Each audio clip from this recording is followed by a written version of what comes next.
judgment on the subject. And they inevitably react negatively to the subject.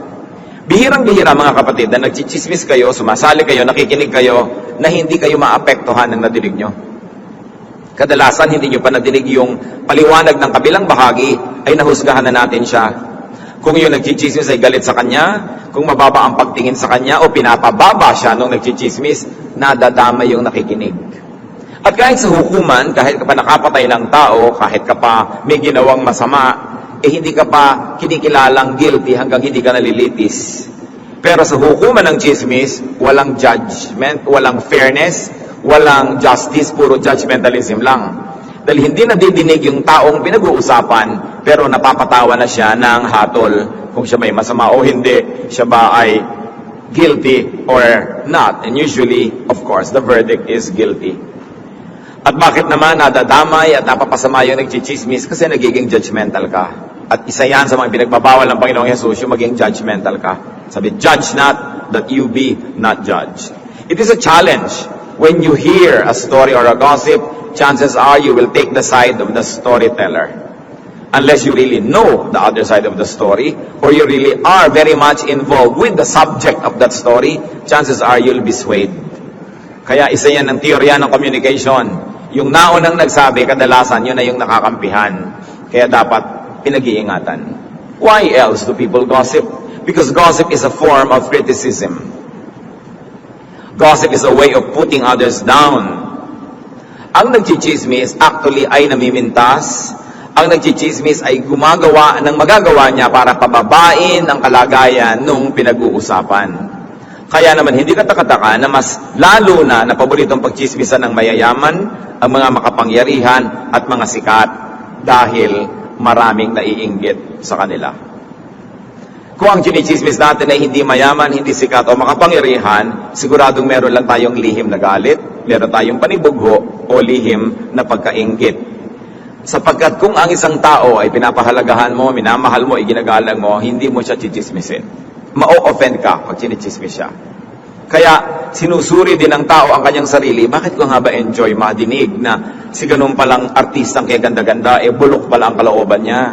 Bakit pa ako natutuwang marinig at ipamalita na yung ang yamang-yamang pamilya na yun broken home pala at sila pala ay dysfunctional family. Kadalasan kasi ng pagchichismis ay pahayag ng pagkainggit. At dahil hindi ka makabawi, hindi ka makaganti, hindi ka makatabla sa kanila, dinadaan mo na lang sa salita, para kahit man lang sa salita mapababa sila at inaasahan mong sa pagpapababa mo sa kanila ay mapapataas naman na yung sarili. There's a very deep psychological reason why people love to gossip. James 3:16, for where you have envy and selfish ambition, there you find disorder and every evil practice. Kaya kadalasan ng mga nagchichismis tungkol sa mga artistang kay gaganda, kadalasan yung mga nagchichismis, sila tong hindi magaganda. No? Naiingit siguro sila dahil ang gaganda ng mga artista, kaya kailangan chismisin nila ng chismisin para makahanap sila ng kapintasan. Bihira yung nasa chismis industry na maganda, ha? Yung ganda ng standards ng advertising, yun naman ang pinag-uusapan natin, na uri ng ganda. Kasi siyempre parang sobrang naman sarap ng buhay ng mga ito, sikat na sila, malaki silang kumita, magaganda pa sila. Kailangang hanapan ng baho. Kailangan pag-usapan at ipagdiwang ang kanilang mga pagkakabagsak, ang kanilang pagkakadapa. Kaya nagiging masama ang ganitong uri ng usapan. Hindi masama na itaas mo ang iyong sarili kung ito ay dahil sa achievement. Dahil meron ka talaga nagagawa na pilitin mo man o hindi, mapapataas ka talaga dahil mapapansin ka, dahil mabunga ang iyong buhay. Pero ang ginagawa ng mga walang bunga, binabato na lang nila yung mabunga. And they find evil delight in it. Kaya napakarami pong utos sa Biblia na huwag daw magsisinungaling laban sa kapitbahay. Huwag chismisin ang kapitbahay at huwag sasaksi laban sa kaso ng kapitbahay na hindi naman totoo talaga. Bakit ganon? Sapagkat napakaraming alitan na magkakapitbahay. Bakit ang magkakapitbahay ang madalas magkagalit? Nagkakakitaan sila ng mga bagay na ikakainggit. Mas maganda yung bahay ni kapitbahay, mas malaki yung TV, mas mabait yung asawa, mas matatalino ang mga anak, mas maraming damit, etc., etc. That's why there's a lot of animosity between neighbors, or among neighbors, because there's a lot of room for envy, because you see how they live, you see what they have, which probably you don't. Psalm 24:28, do not testify against your neighbor without cause, or use your lips to deceive. Nakakapandaya lalo na yung mga nagsasabi, mga nagwi-witness, nagte-testify. Neighbors become enemies mainly because of envy. And gossip thrives where there is envy. Kaya malakas ang chismis sa mga opisina. Kasi inggitan yan kung sino po promote, sino mas malaki ang sweldo, sino ang mas maraming bakasyon, mas maraming chismisan halimbawa sa show business, because there's a big disparity in income and in treatment, the way people are being treated. May mga star, may mga hindi star. It will give birth to a lot of unhappiness. And sadly, the unhappy people walk the wrong way to happiness. They do it through gossip. Gossip is a poor man's substitute for wealth. Pagka poor ka na, may alam kang lihim ng kapitbahay, ang pakiramdam mo, yumayaman ka pagka ipinapamalita mo ito dahil maraming lumalapit sa iyo, nagiging sikat ka for a moment. So gossip is a poor and an obscure person's substitute for fame. Hindi ka pwedeng sumikat dahil hindi ka makapag-artista, hindi ka tipong artista, chismisin mo na lang mga artista, sisikat ka na rin. Hindi ka makasikat dahil hindi ka magaling, labanan mo yung magagaling, buntaling mo sila nang wala ka abog-abog, madyadyaryo ka na rin. Makipag-away ka sa mga sikat at matatapunan ka rin ng kahit konting kasikatan. Gossip is a poor and a weak man's substitute for strength. But when it comes to words, brothers and sisters, we are made poor by what we say and rich by what we keep. Pag may alam ka ng mga masaselang bagay tungkol sa iyong kapwa, sa iyong karukhan at kahirapan na ipinamamalita mo yon. Kasi nawawalan ka na ng alam na exclusive, alam na rin ang lahat, so poor ka na. Pero kung meron kang alam ng mga masaselang bagay, lalo't mahalaga para ma-maintain ng isang tao ang kanyang dangal, ang kanyang productiveness, ang kanyang fruitfulness, at hindi mo ipinamamalita yon, you are made rich by keeping it. Kaya mga taong daldal tungkol sa mga lihim ng iba, actually, hindi nila alam yung sarili nila, ang kanilang ibinababa at ginagawang hamak. Proverbs 15:21, folly delights a man who lacks judgment. Pagka kulang ka sa katinuan, kulang ka sa katalinuhan, ikinatutuwa mo ang mga bagay na mali. Actually, gossip is a needy man's way to cry for help. Ang nagchichismis ay actually nagpapahalata na meron siyang pangangailangan. Sapagkat ang isang taong masaya sa kanyang sariling buhay ay hindi mag-aaksaya ng panahon na pag-ukulan ng pansin ang buhay ng may buhay. Whenever people gossip, they are saying, I am lacking, I am poor, I am needy, my life is not interesting, I have to think about other people's lives. I feel so low about myself that I just have to cut everybody around me so that I'll have an artificial sense of height. At yan po ang nararamdaman ng maraming tao. So dapat talaga tinutulungan yung mga nakikipag-chismis, yung nagchichismis, iba talaga ang problema niyan, mas malalim. Dapat sila umiinom ng gamot, pero ang iniinom nila ay lason. Sapagkat habang nagchichismis sila, napapaaway sila, bumababa ang kanilang reputasyon, nagkakaroon sila ng mga kagalit, lalong lumalaki ang problema nila. Gossip mongers are people who have grave needs, but they mistakenly resort to poison instead of to good medicine. Pag ang tao ay nagchichismis, sinisira niya una ang kanyang sarili. At sino man ang nakikipagchismisan sa kanya, tinutulungan natin yung tao na yon na sirain ang sarili. To join them is to help them ruin themselves. Psalm 20 verse 7, some trust in chariots and some in horses, but we trust in the name of the Lord our God. Ang context ito sa gyera. Ang pinagtitiwalaan daw ng iba, mga sasakyan, mga kabayo, mga kagamitan. Pero ang pagtitiwalaan daw ng mga anak ng Diyos, ang Diyos mismo. So, yung mga hindi adequate ang buhay, ang pagtitiwalaan nila to hit below the belt, to hit negatively and wrongly, to gossip, to criticize, to complain, to rebel. Samantala yung mga godly people will resort to the name of the Lord, to the way of peace, to the way of fruitfulness and productiveness. This is how the people of God must face their inadequacies. By being fruitful, by being true to self, and by being kind to others. So while we say we abstain from food, some people think that religiosity is about abstaining from food. Some people think it's abstaining from adultery. But every one of us must remember that godliness is abstinence from gossip, from the misuse of the mouth. Speech is a gift from God. Words are gifts from God, and words are powerful. Nakita natin pag sinabi ng Diyos, let there be light, nagkakaroon ng light. Tayo nilikha sa wangis ng Diyos, may kapangyarihan din ang ating salita. At ang kapangyarihan ito ay dapat na ipinasa sa ilalim sa Diyos. Hindi ipinapagamit kay Satanas ang ating bibig para sumira ng kapwa, sumira ng sarili nating mga buhay. When people gossip, evil is glorified. Basta may nagchichismisan, ang natataas ang kasamaan. We privilege evil by indulging in gossip.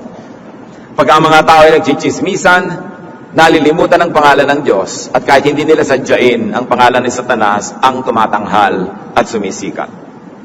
Bakit ungodly ang chismis? Because when people gossip, trust is betrayed.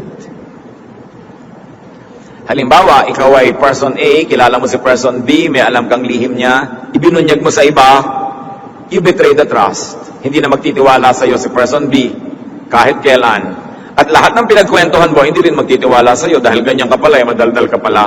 Trust is betrayed. Proverbs 11:13, a gossip betrays a confidence, but a trustworthy man keeps a secret. Trust is sacred. Bakit sacred ang trust? Bakit banal na bagay ang pagtitiwala sa kapwa at pakikipagkatiwalaan? Because without trust, there will be no meaningful human interaction. There will be no meaningful human relations. Kung wala tayong pagtitiwala sa isa't isa, hindi magkakaroon ng matibay at magandang pakikipagkapwa. Kung di ka nagtitiwala sa tindera na yung tinda niya talaga ay kung ano ang sinasabi ng label, hindi ka bibili. Kung hindi ka nagtitiwala sa ahente na itinitinda niya sa iyo ay tama, hindi ka rin bibili. Pag hindi ka nagtitiwala sa iyong kasintahan, hindi ka magpapakasal. Pag wala kang tiwala sa iyong anak, hindi mo bibigyan ng pangmatrikula dahil baka ipanglakwatsa lang. Pag wala kang tiwala sa iyong asawa, hindi mo siya bibitawan, itatali mo sa tabi mo dahil baka gumawa siya ng milagro habang wala ka. Pag wala kang tiwala sa kaibigan mo, hindi ka mapapalagay ang loob, lagi kang defensive at lagi kang tense. Hindi ka makapagsabi ng mga totoo tungkol sa iyong sarili dahil baka kanya pagtaksilan. Pag walang pagtitiwala, walang halaga ang pakikipagkapwa. Pero pag tayo ay sumisira ng tiwala, winawasak natin yung napakahalagang institution of trust that we all need to have a meaningful life. Na pag kami nagtiwala sa iyo, nung kayo'y magkaibigan pa, nung magkagalit na kayo ngayon, ibinulgar mo na lahat yung alam mo, walang kwentang gawa yun. Sapagkat nung yan ay ibinigay sa iyo, pinagkatiwala sa iyo ang lihim, merong sacred trust between the two of you. Nung panahon na yon, you were good friends. You were probably sweethearts. You were good relatives. Ano man ang mangyari sa darating na mga panahon, magkasiraman kayo, magkagalit kayo, hindi mo dapat balikan yung dati ng magandang panahon ninyo at pagsisirain mo pa yon. Kung ayaw mo nang gumawa pa ng magandang samahan sa future, pwede. Pero hindi mo na dapat balikan pa yung magandang nakaraan para wasakin lang. At least you have a nice past to look backward to. You have a good memory of it and it can help you go through very difficult days. But many people are foolish. They fall out of friendship. They go back to the time when they were friends and destroy all the remnants and the good memories of that friendship by divulging secrets. Sabi sa 1 Corinthians 4:2, now it is required that those who have been given a trust must prove faithful. Pag pinagtitiwalaan, dapat katiwa-tiwala. At sinabi sa Bible, a trustworthy man keeps a secret. So do not listen to a gossip. Do not be an audience to someone who reveals other people's secrets. Do not listen to someone who betrays trust. Whether or not what is being said is true. Pag may nagdadaldal na tungkol sa reputasyon ng iba, lalo't lalo yun ay may kinalaman sa trust, na nalaman lang niya naman nung araw kasi pinagtitiwalaan siya, oras na yan ay sinira na niya, ay huwag kang makikinig sa kanya. Maski pa nga totoo ang sinasabi. Kasi totoo lang yung sinasabi, pero masama ang intensyon. At masama ang pagkatao. Such is not a good man. And you become a partner in crime simply by listening. Totoo o hindi ang ipinapamalita tungkol sa kapwa, ang dapat natin tinitingnan, malicious ba? Self-serving ba ang motive? Bakit nagsasalita? Kung nung araw, pinagdadadaya ka ni Kumpare 1, tahimik na tahimik si Kumpare 2, at matapos ang ilang taon, sinasabi sa'yo ni Kumpare 2, alam mo si Kumpare 1, dinadaya ka niya, ilang taon na. kahit totoo yun, itatanong mo rin sa sarili mo, bakit sinasabi mo sa akin? Nung araw, hindi mo sinasabi, tapos ngayon sinasabi mo. So, hindi mo naman sinasabi yan dahil meron kang pagmamahal sa akin Hindi naman dahil may malasakit ka. Sinasabi mo yan dahil magkagalit siguro kayo ngayon, gusto mo kung makakampi, magalit din ako sa kanya. So, evil din yung motive, kahit totoo ang balita. Sinasala natin ang ganyang mga bagay. Proverbs 20 verse 19, a gossip betrays a confidence, so avoid a man who talks too much. Sino daw ang iiwasan? Ang isang taong masyadong maraming sinasabi. Ngayon, hindi lang yung dami ng salita. Yun ding maraming topic na pinag-uusapan, samantalang hindi na dapat pag-usapan. Talking too much is not about just the volume and the quantity of words said, but the repertoire. It's also about the topics being discussed. Dahil may mga bagay na hindi na dapat pag-usapan kahit pa nga totoo. Kung halimbawa, ang nanay nyo, once upon a time, nadapa, nagkamali at nagtaksil sa tatay nyo, gusto nyo ba pag-usapan yan tuwing may family reunion? Totoo naman, ha?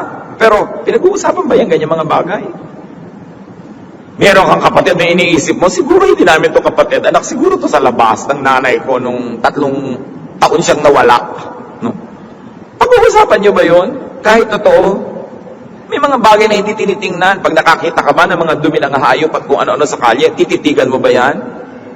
Pag may na-aksidente, bumulwak-bulwak ang utak at mga bito-bito ka, tititigan mo ba yan? Nakakapagtaka, may tumititig pa, kinukuhanan pa ng picture. Hindi naman sila yung press. Why? This is no longer edifying. This is no longer a godly thing to do. May mga bagay na tinitingnan, may hindi. May bagay na iniiwasang marinig, kahit pa nga totoo. Dahil nakakapagparumi ng tainga, nakakapagparumi ng isip, at nakakasira tungkol sa pinag-uusapan. So avoid the gossip. Avoid listening to gossip. May mga kinukwento ang isang tao, tapos pumupunta na sa mga gossip. Ay, teka muna, parang change topic tayo, iba na yata yan. Hindi natin dapat payagan na ang tenga natin ginagawang basurahan ng maraming chismis. When people gossip, good relations are destroyed. Yan ang number 1 destroyer ng friendships mga kadaldalan. Proverbs 16:28, a perverse man stirs up dissension, and a gossip separates close friends. Gaano karami ng mag-asawa ang nagkalayo ang loob o naghiwalay dahil sa mga chismosong kamag-anak? Gaano karami na ng mga pamilya ang napagwatak-watak ng matatabil na dila? Pati magkakapatid sa church, nagkakalayo-layo ang mga loob dahil sa mga chismis-chismis. Gossip separates friends and colleagues. Pag naniwala ka sa isang chismoso, lumalayo ang loob mo doon sa pinag-uusapan, ibig sabihin, doon ka lumalapit sa chismoso. Dati may kaibigan ka, malapit ang loob mo, darating si chismis, lumayo ka kasi dito ka lumapit sa kabila. Parang simpleng arithmetic lang kailangan mo para maisip mo na, teka, kanino ko ba ilalapit ang loob ko? Sa dati ko ng kaibigan na tumutulong sa akin, nakikipagtulungan sa akin, o dito kay chismosa na naninira. Pero oras na nagtagumpay siya, lalayo ang loob mo. Doon sa dati sana ay minamahal mo, pinagtatanggol mong tao. Is it good for you na mangyari yon? Dapat analytical tayo sa ganyang mga bagay. Participants in gossip inevitably take sides. Hindi mo naman naiiwasan na may kakampihan ka Pinipili mo, kakampi ba ako dito kay may dala ng balita o doon sa topic, sa taong pinag-uusapan namin. Kadalasan doon ka napapakampi sa may dalang balita, hindi yun napapansin Kaya kailangan natin ng discernment. Dahil namamanipulate tayo ng words. The words of a gossip can manipulate even our loyalties. When people gossip, evil is promoted. Now, what is evil about gossip? First of all, the content. The content of gossip promotes evil. Because usually, gossip is falsified. Bihirang balita ang totoo. Kadalasan yan, binabaluktot. Gossip is usually magnified, exaggerated, dramatized, controversialized, para bumenta. Siyempre, ang chismosa, pag pumunta sa'yo, may hangos-hangos, arte-arte, dramatic, para ka makinig. At ganoon din yung mga chismis stories. Pag may chichismisin, kailangan dramatic ang chismis, no? Para bumenta. Kung ang chismis ay pinapanood sa TV, pinapakinggan sa radyo, o binabasa sa magazine o dyaryo, kailangan pasamain ng sobra yung nagmumukhang nagkakamali para masya ka mga tao at bumili. Sabi ni Balagtas sa Florante at Laura, bihirang balita'y magtapat, magkatotoo may marami ang dagdag. Dahil talaga ang nagbabalita, nagdadagdag yan ang kanyang point of view. At kung galit siya doon sa pinag-uusapan, papalabasin na rin niya yung lahat ng galit niya, idadagdag niya mga additional asido at lason sa kwento. Because stories are made to suit a purpose, and usually to hurt, to destroy, to judge. 1 Timothy 5:13, tungkol sa mga mahilig magkwentuhan ng ganito, they get into the habit of being idle and going about from house to house. And not only do they become idlers, but also gossips and busybodies, saying things they ought not to. Ito daw yung mga chismosa, lipat ng lipat, bahay-bahay, kapit-kapit-bahay, office-office, table-table, at mga sinasabi ang mga bagay na hindi dapat pag-usapan. Hindi dahil lang sa content, kundi dahil din sa intent, sa intention. Ngayon, dumali na ang chismis. Hindi mo na kailangan magpalipat ng bahay-bahay. Text, ipass mo lang. Email, ilagay mo lahat ng gusto mo. Forward to, copy furnished. Sa internet, ang bilis-bilis magkalat ng chismis.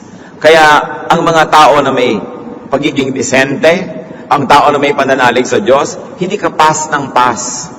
Forward ng forward. Pag may nakita kang news, dapat yon sa'yo na ilibing mo na. Lalo't pangit, chismis, nakakasira sa kapwa. Bakit mo ikakalat? Ikakalat mo lang kung ang kaligtasan ng sangkatauhan ay nakataya. Halimbawa, sasabog ang bulkan, sabi ng mga volcanologists, pwede mong i-forward yung news para makapag-ingat yung matatabunan ng lahar. Pero yung ay buntis ang anak ni Kumare, ba't kailangan mo ipadala yan? Gagastos ka pa sa text mo para lang maraming makaalam na buntis pala ito. Pero syempre, dahil yan ang kalaban ng anak mo sa pagiging honor nung araw, tuwa ka na naging dalagang ina siya dahil after all, mas magaling pa rin yung anak mo.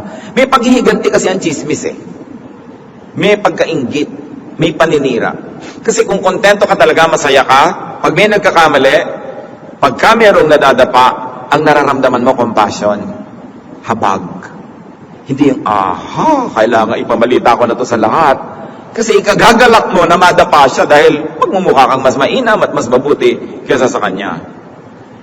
Kahit pa nga totoo yung balita, sabi, they talk about things they ought not to talk about. Paano pa kung hindi yung totoo o kaya kaprasong totoo, maraming dagdag? If the content of gossip can be evil, the intent of gossip can even be worse. It promotes evil. Ano bang intensyon? Gusto mong sabihin, bakit mo ako dinadalhan ng ganyang balita? Bakit mo ikinukwento sa akin yan? Anong gusto mong mangyari? Galit ka siguro doon sa tao na yon, magalit din ako. Inggit ka siguro doon, so gusto mong siraan sa akin. O kaya gusto mong makuha yung kanyang pribilehiyo, matanggalan siya ng pribilehiyo, sa'yo lumipat, kaya mo siya sinisiraan. Mga kapatid, yung may nagdadala sa atin ng balita, huwag niyo susuriin lang yung laman. Totoo ba o hindi? Susuriin niyo rin, bakit sinasabi? Lalo-lalo na kung ang tagal-tagal na, nung araw dinaya ka niya, nung araw ganitong ginawa niya, tapos ngayon lang sasabihin sa'yo, lumipat ang 6 na buwan, 1 taon, 2 taon, kasi nung araw siguro kasama siya. Ngayon, hindi na siya kasama, kaya gusto na niyang ipahamak ito. Don't be manipulated by such evil intentions. Proverbs 16 verse 2, all a man's ways seem innocent to him, but motives are weighed by the Lord. Sinusukat, tinitimbang ng Diyos yung motibo ng tao kung bakit niya ginagawa ang isang bagay. Bihira naman kasi sa nagchichismis, yung sasabihin, ang sama ko, nagchichismis ako. Usually, manhid siya doon. Akala niya okay siya. Pero ang sabi nitong verse, yun lang ang akala mo, innocent ka. Pero tinitimbang ka ng Diyos. Ang agenda ng mahilig magchismis, manakit, manira, sumira. Wasakin ang katotohanan. At siyempre, ano ba yung pain sa isda? Para mo mapakagat yan, kailangan meron kang bulate, meron ka ipapakain sa kanyang konti. Kaya ganun din, magpain ng mga chismoso. May konti ring totoo na ilalabas. At yun ang kaakit-akit sa'yo, pero ang lahat na pala ay bitag na lang at dagdag. 1 Chronicles 28:9, for the Lord searches every heart and understands every motive behind the thoughts. An assault on the truth is an assault on God because God is truth. So nagiging paglaban mismo diretso sa Diyos yung pagchichismis kasi yan ay nagpapairal ng kasinungalingan o ng half-lie and half-truth. Remember, a half-truth is also a half-lie. Kaya hindi pa rin yan tinatanggap kahit half-truth siya. When people gossip, the ears of the hearers and the mouths of the talebearers both get polluted. Nadudumihan ang nakikinig, nadudumihan ang nagsasalita. Meron sa atin sobrang mga pihikan. Hindi mo makain ng prutas na nalandingan ng langaw. Okay. Hindi mo makain yung hot cake or pancake na nalaglag sa lupa, natapakan ng mga naglalakad, nagpagulong-gulong, ayaw mo nang kainin. Sige, ayaw mong pumasok sa katawan mo yung marumi. Pero oras na nagchichismis ka, mabuti pa, kainin mo na yung pancake. Kainin mo na hindi lang yung prutas, pati langaw. Kasi sabi ng Panginoong Yesus sa Matthew 15:11, what goes into a man's mouth does not make him unclean. But what comes out of his mouth, that is what makes him unclean. So sabi ng Panginoong Yesus, hindi mapaparumi ang espiritu ninyo ng anumang lululunin ninyo. Ang nagpaparumi sa espiritu ng tao, yung salitang lumalabas sa kanyang bibig. Hindi yung pagkain pumapasok dito. So sobra na ironic na may tao ang selan-selan, hindi makakain ng marumi, pero kayang-kayang makipagchismisan. Mas masahol yun, mas marumi yun sa paningin ng langit.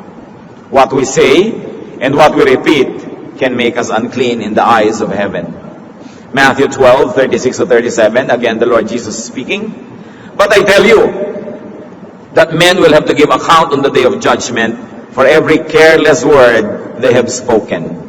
For by your words you will be acquitted, and by your words you will be condemned. Binibilang daw ng langit ang bawat salitang namumutawi sa ating bibig, at ito'y ating ipagsusulit sa araw ng paghuhukom. We will be accountable for every careless word we speak.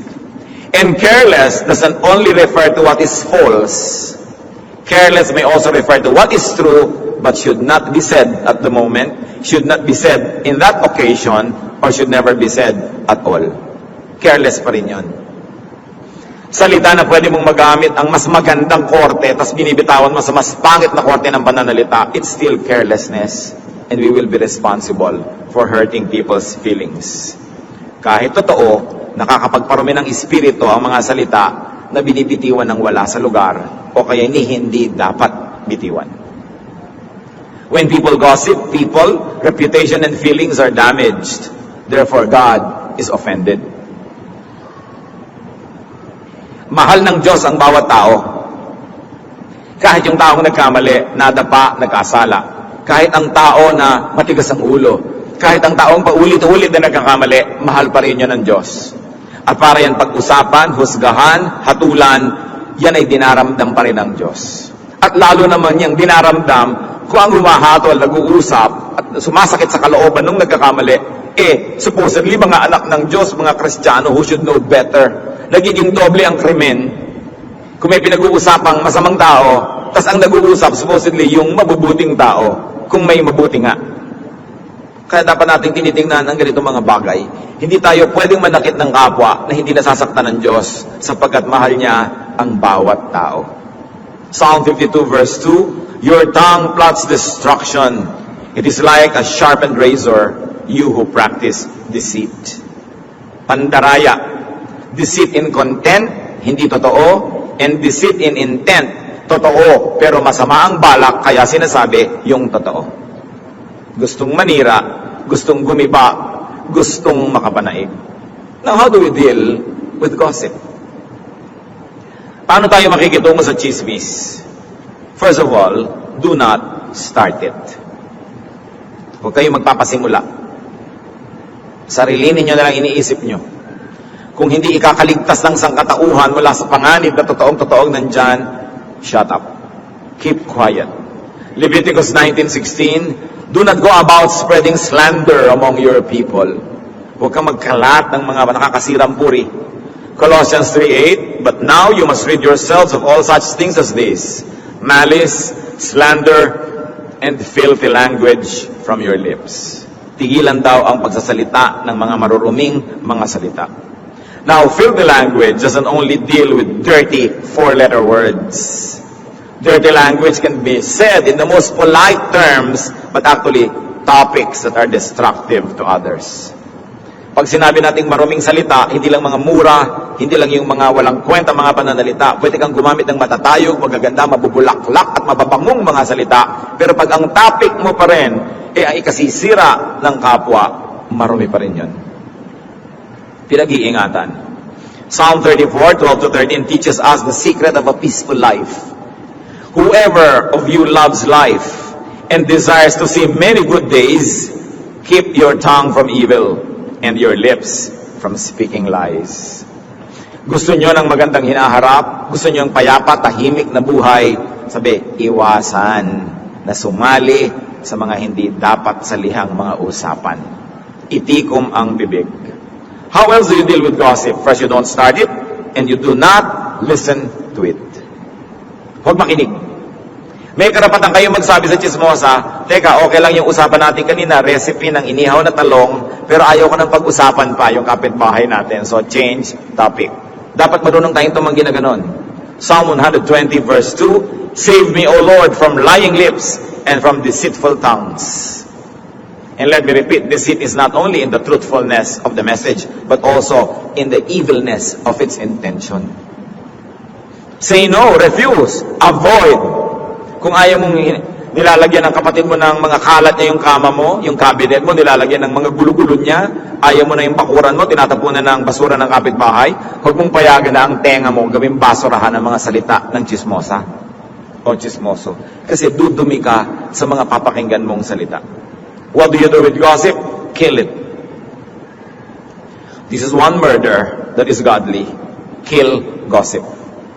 Proverbs 26:20, Without wood, a fire goes out. Without gossip, a quarrel dies down. Pag may nag-away, huwag nyo na silang pag-usapan para tumahimik na. Hindi, kumare, alam mo, sabi ni Lucy, mukha ka daw demonyo. Sabi naman ng kumare niya, sabihin mo sa kanya, mukha siyang aswang. Lucy, mukha ka daw aswang. Sabihin mo sa kanya, mukha siyang humaba na ng humaba dahil dito sa dalahira na tagadala ng balita. Una, huwag kayong magdadala ng balitang ganyan at kung may nagdadala sa inyo, panain ninyo. Lumayas ka sa aking harapan, tagadala ng balita. Kasi apoy man at hindi mo lalagyan ng bagong kahoy, bagong uling, titigil na yan. Yung sunog na wala nang masunog, titigil na eh. Lalagyan mo pa uli ng gasolina, lalagyan mo na naman ng kuso at maglalagablab. At yan ang ginagawa ng mga sulsol. Alam mo, sabi niya, pangit ka daw eh. Payag ka. Yung, hindi ka dapat pumayag, di ba? Yung gagalit-galitin mo. Ang daming ganyang tao, regalo ng impyerno sa daigdig. Dapat hindi ka nakikinig sa mga sulsol. Yung mga ang salita nila nakakapagpagalit. Brothers and sisters, be careful about this. Because this is a gift from hell. I'm serious. There are people who can make you angry, who can manipulate you without you knowing it. So nag-iingat ka. Sabi mo, ang feeling ko bago siya dumating, ganito. Nung dumating na siya, ano naging feeling ko about another person? Tignan nyo, siya ang may gawa ng feeling na ito. Dapat itong pag-ingatan. When you hear news, do not pass it on. May nakalagay pa kuminsan sa text mo, please pass. Ba't mo ipapass? Minsan may natanggap ako, bukas, Dilindol, magigiba ang buong Metro Manila, please pass. So nalong ko, ano ka sinuswerte? Ba't ko ito ipapass? Nakaka-nervyos ito sa tatanggap at gagastos pa ako ng piso. Ano ka? Bakit ko ito ipapass? Meron mga ganyan, huwag kayong pass ng pass. Because every communication that passes through you to people close to you and people who believe in you becomes your responsibility. You cannot pass and say, pinas ko lang naman, bahala ka. Kung maniniwala ka or not. Pag ipinas nyo, ibig sabihin ini-endorse nyo yun. So huwag pass ng pass. Do not forward, do not spread. Kaya pag-iingatan yung internet because it's now hell's expressway.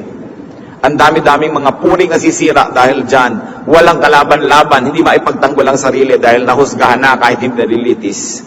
Walang puwang ang ganyang mga bagay sa mga anak ng Diyos. Exodus 23 verse 1, do not spread false reports. Do not help a wicked man by being a malicious witness. Tinutulungan mo lang siya na paguluhin ang mundo. Someone once said, a cruel story runs on wheels, and every hand oils the wheels as they run. Ang balita na masama, ang balitang masaklap, unkind news about others, nakakarating lang yan sa malayo dahil pinagpapasapasahan. Kaya don't be a participant in it. Kailangan sa'yo palang tumigil na siya. The truth is, people privilege gossip too much. We privilege this vice rather than the virtue of silence. Tingnan nyo ang chismis, industriya na. Maraming mga tao naging icon dahil siya ang chismosa ng bayan o chismoso ng bayan. Dapat bang ikarangal yan? May mga hanap buhay ang mga tao na puro chismis. Yung hindi makapag-artista dahil hindi sila tipong artista, magchichismis na lang ng mga artista, kumikita rin. Sa bahay nyo ba, nanonood kayo ng mga TV shows na chismis? Aba, kilabutan. Yung pambayad natin ng kuryente, yung pambayad mo sa cable galing sa Diyos, tapos ginagasta mo yung pera mo para manood ka ng mga ganito. Pero nagre-rate yung mga yan because people love to hear bad things. Bumibili ka ba ng mga magazine na ang title talaga, chismis? Diba? Anong tawag sa'yo pag bumibili ka nun? Kailangan ba bang isipin yon kung ano yung title dun? Bakit mo gagawin hanap buhay yung si ano, anak ni ganon, si ano, ganyan, si gano, ganyan, ganyan. Ito pala ginawa nito nung pumasok sa hotel, ganon. Anong pakialam mo doon? Nakita niyo ang Panginoong Jesus, yung babae na nahuli akto sa pangangalo niya, hinihingi talaga ng batas at kaugalian ng Israel, batuhin hanggang mamatay. At nandun talaga yung mga tao, may bato. Saan kumampi ang Panginoon? Tinanong ba niya, totoo ba ang chismis? Hindi niya tinanong kung totoo ang chismis. Dahil baka na totoo eh. Pero kahit totoo, hindi niya ipinabato. Kahit totoo. Sabi lang niya, yung mga walang kasalanan, mauna nang bumato. At itaglaglagan ng mga bato sa lupa, walang naglakas sa loob bumato. Dahil may kasalanan din namang lahat eh. So magchismis kayo ng kung sino ang anak ng may anak, kung sino gumawa ng ganito, kung sino ang ganito at ganon. Kung wala kayo, ni kaprasong kapintasan. Pero kung meron, shut up. Because you will only judge yourself. Because with the judgment you pronounce, you will be judged. And the measure you give is the measure you get. Do not burn the bridge over which you too must pass. Pag tayo ang nagkamali, tayo ang nadapa, tayo ang nalito, tayo ang nahibang, tayo ang nabaliw. Kung anong uri ng kabaitan at pagpapatawad ang hihingin mo sa iyong kapwa, yun ang ibigay mo ngayon sa mga nabaliw, nagkamali, nadapa. Huwag kang istrikto sa iba, tapos hihingi ka ng luwag para sa iyo, o luwag para sa iyong anak, o luwag para sa iyong asawang nagkamali. Kung ano ang nais mong tanggapin mula sa langit at mula sa iyong kapwa, yun din ang ibigay mo. Yan ang turo ni Jesus. Hindi niya kinonsinte yung buhay ng babae na yun. Sabi niya, go home and sin no more. Magbagong buhay ka na. Pero hindi na niya inungkat pa, di tama, sabi ko na kasi sa'yo, yung mga nakaraan, hindi na siya ng ganon. Kasi yung taong may kasalanan, at yung nabisto at napahiya, alam na niya yun, sensitive na siya. Hindi mo na kailangan tututin yung sugat niyang nagdurugo na nga. Ang kailangan, tulungan mo siyang gumaling, at yun ang gawa ng mga anak ng Diyos. Hindi mo na itatanong, totoo ba o hindi. Ang point na lang, ayusin natin ito, huwag natin siyang husgahan, huwag natin siyang batuhin, dahil pag ginawa natin yon, para na rin nating binato ang ating sarili. Dahil lahat naman tayo ay may buntot na hila-hila. Wala namang taong walang sungay. Kuminsan lang ay maliit o malaki o naitatago-tago. Diba? Wala namang pamilya na walang baho. Walang pamilyang perfecto. Lahat ng tao may kapintasan. Kaya nga ang iniaalok ng Diyos, kapatawaran eh. Kasi dapat lahat nangangailangan ng patawad. So ba't mo ipagkakait sa kapwa mo yung patawad na ikaw mismo at yung mga mahal mo sa buhay nangangailangan? Ang nanay mo halimbawa, nagkamali, gusto mo ba pag-usapan ng barangay? Kung ayaw mo yun, huwag kang sumali sa usapan tungkol sa nanay ng may nanay. Yung anak mo, nagkamali, nag-drugs, tapos ngayon nire-rehab. Gusto mo bang alam yan ng buong baryo? Kung ayaw mo, huwag mong pag-usapan yung anak ng may anak na nire-rehab. Manahimik ka, shut up, manalangin ka kung gusto mong tumulong. Ito dapat ang mga anak ng Diyos. Kung minsan nalilito tayo tungkol sa identity natin, nakikiuso tayo sa sanlibutan, hindi mo na malaman kung tayo nga ba yung mga makadiyos o hindi. Kasi sumasali din tayo sa ganitong mga kahibangan. One mark of a true Christian is not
na ikaw si Darna, si man, no comment. Tapos ang kwento. Kung sabi, totoo ba na ang anak mo ganon-ganon? No comment. Pero sabi mo, ano, sino may sabi niya? Mamaya, mayroong makukot na naman sa'yo. Kakalat ulit. Most of the time, silence is the best answer. When it comes to gossip, most of the time, silence is the best speech. Alam niya ng Panginoon. Sapagkat kung may tao na naging sobrang subject ng chismis, si Jesus yun. Kung ano-anong chismis ang kumalat tungkol sa kanya, kaya nung nililitis siya, yun ang mga basihan ng paglilitis. Mark 14:60-61. Then the high priest stood up before them and asked Jesus, "Are you not going to answer? What is this testimony that these men are bringing against you?" In other words, the high priest was asking Jesus, totoo ba ang chismis? Verse 61, but Jesus remained silent and gave no answer. What's the point? What's the point in denying? What's the point in accepting? In both cases, you will dignify the accuser. You will dignify the rumor monger. Even sa church natin, mga kapatid, our policy is a policy of silence. A policy of no comment. May tatawag po minsan, Pastor, yung anak ko po nagpa-counsel sa inyo, ano pong sinabi niya? Totoo po ba? May nagpa-abort siya? Blah, blah, blah. The pastor says, no comment. Our loyalty is to the counselee, not to the mother of the counselee. We don't talk about other people's lives kahit nanay ka niya. Ngayon, kung napaka-suicidal niya, balak niyang laslasin ang pulso niya, baka sabihan kita, di ba? Na ang anak mo, bantayan mo, samahan mo, pero we are not to comment on things that pertain to private matter. Kaya nakakatiyak kayo kung nagpapakounsel kayo, hindi yung pinag-uusapan at hindi uulitin kanino man. Kaya kung minsan meron tayong mga workers, meron tayong mga kapwa manggagawa, sasabihin ng mga iba, uy, alam ko po makasalanan siya, dinidisiplina niyo ba yan? No comment, we don't comment. It's private. Because to talk about it will only give the devil a space by which and through which to manipulate us, to divide us, and to sow more lies and gulo in our midst. Sabi nila, speech is silver, silence is gold. Kaya pag napapaaway din kayo, sabi ng kapitbahay, ganun ka daw, no comment, period. Wala nang madadalang balita pabalik doon sa kabilang panig. Proverbs 10:19, when words are many, sin is not absent, but he who holds his tongue is wise. Pag maraming salita, nakakasingit si Satanas. At remember, hindi lang ito maraming salita per se, kundi maraming iba't ibang topics. May mga bagay, sabi natin, hindi yan dapat pag-usapan, hindi makakabuti, huwag pag-usapan. So do not give space and victory to its promoters. Exodus 23:7, have nothing to do with a false charge, and do not put an innocent or honest person to death, for I will not acquit the guilty. Kalaban ng Diyos ng mga paninirang puri. At sabi ni Frank Clark, gossip need not be false to be evil. There's a lot of truth that shouldn't be passed around. Period. Totoo man, hindi pa rin mainam pag-usapan. So do not privilege gossip at home. Kayo na mga nagpapalaki ng anak, pamangkin, apo, tiyakin ninyo na malinis ang inyong bahay. Yung iba ayaw nila may ahas sa bahay, masama sa bata. Ayaw nila may mga naka-expose na live wire, masama sa bata. Ayaw nilang walang screen ang bahay, masama sa bata ang mga lamok at langaw. Pero yung bahay punong-puno ng chismis, masama rin yun sa bata. Sa dinner table, eto na si Auntie Kikay. Uy, alam nyo ba ang latest sa ating neighbors? Auntie Kikay, may mga bata, no chismis on the table. Diba? No chismis in the sala, no chismis in the den, no chismis in the living room. Kailangan palakihin natin ang mga bata na hindi sila manhid, na parang parte talaga ng buhay ang chismis. Kasi ang linaw-linaw sa Biblia, hindi dapat. So, bawal ang chismis sa bahay na ito. May mga bahay ang hihigpit, hindi mo maipasok yung sapatos mo sa loob nila. Hindi mo maipasok ang tsinelas mo. Talagang maganda yon. Hindi sila nagpapapasok ng dumi. Pero lahat naman chismis, welcome. Mas marumi yun. Kailangan nating ingatan. Dapat, we do not privilege chismis at work. Yung mga coffee break, actually you're breaking somebody's bone and somebody's heart during the coffee break. Dahil may pinag-uusapan ka, lalo yung napromote pala si chismis ang kotakot-takot. Kinita kasi yan ang boss, chismis ang kotakot-takot. nasira na ang puri ng mga tao because we privilege gossip in our culture. Hindi ba ang sabi, kung gusto niyang tahimik, papayapa, magandang buhay, avoid such things. Minsan hindi natin alam, kaya pala tayo may sakit, kaya pala hindi nagkiklik ang negosyo, kaya pala ang gulo ng buhay natin, bayad sa mga salita na ating pinapakinggan at sinasabi. Do not privilege gossip anywhere, and especially, do not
salita, gagawin niya talaga yun.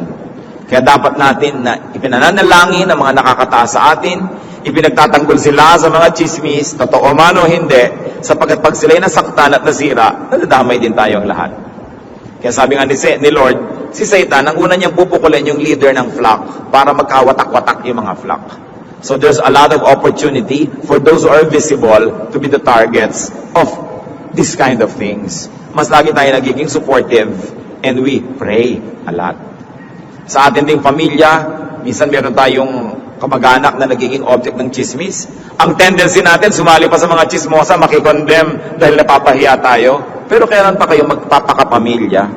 Kailan pa kayo magpapakaama o ina, magpapakapatid kung yung mismong kapamilya ninyo nachichismis? Tapos nahihiya kayo, i-disown ninyo, doon kayo kakampi sa mga sumisira sa kanya. Ganun ba dapat ang pamilya?